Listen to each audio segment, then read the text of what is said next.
Where it drops is usually where your brush is. Did you notice that? In other words, if I get nice and relaxed and let my arms hang, that's where the ball, it seems like that's where the club wants to go where it's supposed to. Don't go pushing it up here or out here. Let the club just drop, and that's how far you should play it away from you. You shouldn't play it out here. You shouldn't play it in here. Just extend your arms after you get in this position and drop them.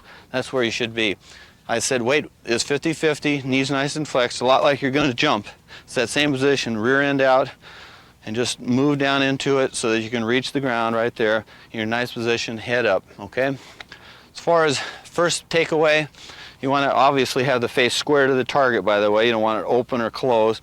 Have the face square, shaft angle pretty much 90 degrees to the target here. And if you do those things at address, you should have it in pretty good shape. You'll notice that when I let the club hang down, it's pretty straight line to my left arm. Pretty darn straight line.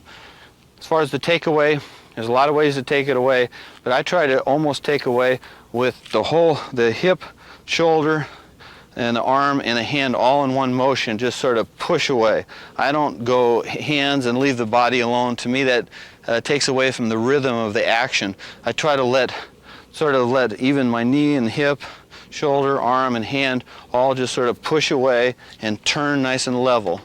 So the key position here is halfway back. Check that.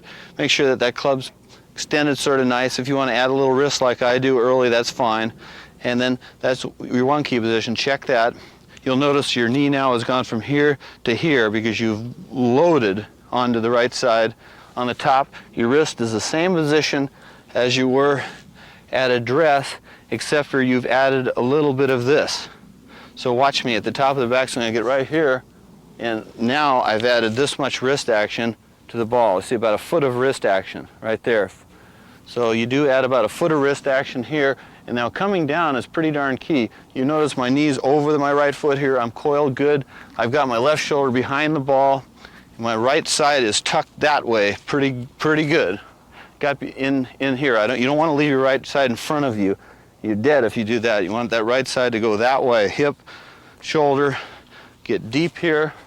Sets the club in position, and from here it's sort of a falling position. Nicholas said from here the next movement is a gravity move. You just gravity back to the halfway position. No power is given yet, just very little. It's just gravity is doing a lot of work for you right here. It's picking up speed just through gravity, and now you're in the hitting position.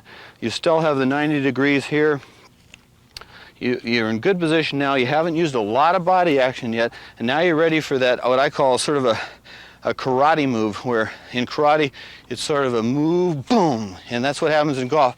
You get it up here, you sort of delay things, the arms catch up, the arms are catching up to the body, and right about right here, now you're ready to make a good penetrating whoom and hit that wall. If you watch when you hit the wall, you have to go, you get about right here and then it's whoom. So it's in this area that the body really comes alive. It's sort of settling in about right here into a squat position, and then about right here to penetrate into that wall, whoom.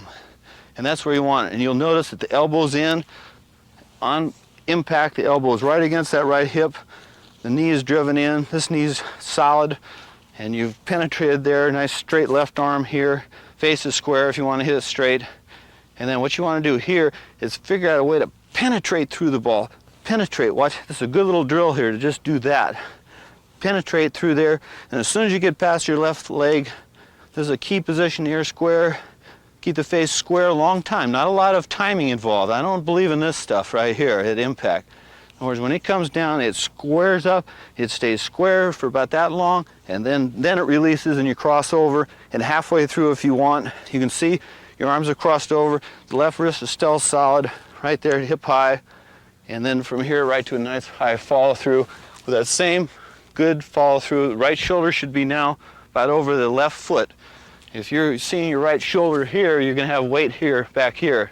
If you want to make the weight get over to the left side, the only way you can do it is by taking this right side and putting it over by the left foot. That way you can do this all day.